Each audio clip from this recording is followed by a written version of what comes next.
J'ai vécu pendant 2 ans, on va dire, avec mon nom juif, avec mes cheveux à l'air. Je n'ai jamais eu le moindre problème. Même pas une phrase méchante. Jamais.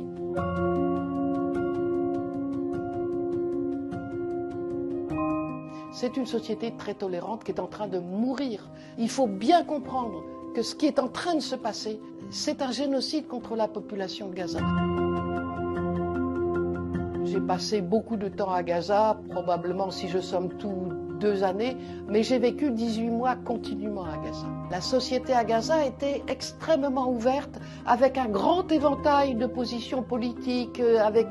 C'était une société totalement normale, mise sous blocus. C'est-à-dire qu'on a un bout d'humanité totalement normal, socialement stratifié, avec des riches, des pauvres, avec des gens à gauche, des gens à droite, avec des gens qui croient, des gens qui ne croient pas. Enfin, voilà, un bout d'humanité, comme on l'imagine, mis en cage.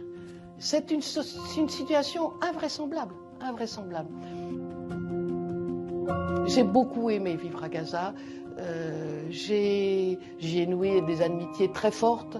C'était à la fois ça, une vie qui peut ne rien valoir, et en même temps un tissu social extrêmement serré, une solidarité entre les gens extrêmement forte. Il y avait tout un éventail et tout le monde parlait politique à Gaza. C'est le contraire de l'image qu'on pouvait avoir en France d'une population terrorisée par d'afro-barbus qui leur auraient imposé.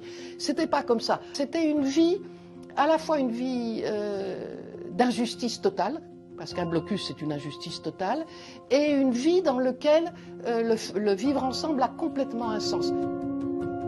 On a essayé de défendre en particulier 2 catégories de population, les paysans et les pêcheurs.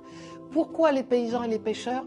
Parce que la pression israélienne, elle a essentiellement été avec l'idée on veut faire des Palestiniens des assistés. On veut détruire le lien social, on veut détruire leur société. Parce qu'ils savent bien qu'ils ne pourront pas tuer 5 millions de personnes. Mais on peut tuer une société en l'empêchant d'être autonome, en l'empêchant de produire ses propres richesses. Et là, il y a une attaque systématique contre les professions qui sont justement celles qui produisent les biens et les services. Et au premier rang desquels, les paysans. Et comme l'armée israélienne tirait sur les paysans au travail, on avait décidé de s'identifier avec des gilets et de se mettre en face de la barrière de séparation, les mains en l'air, en disant, voilà, on fait bouclier, laissez les paysans travailler.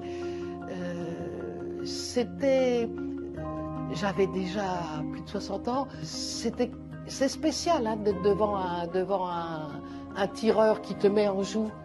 Les dirigeants israéliens parlent des Palestiniens comme étant des animaux, ils disent qu'il faut les éradiquer jusqu'au dernier. Enfin, voilà, on a passé un pas dans l'impudence et dans l'idée que c'est normal de vouloir effacer une population de la surface de la Terre. C'est vraiment quelque chose de nouveau. Il faut que les peuples du monde bougent.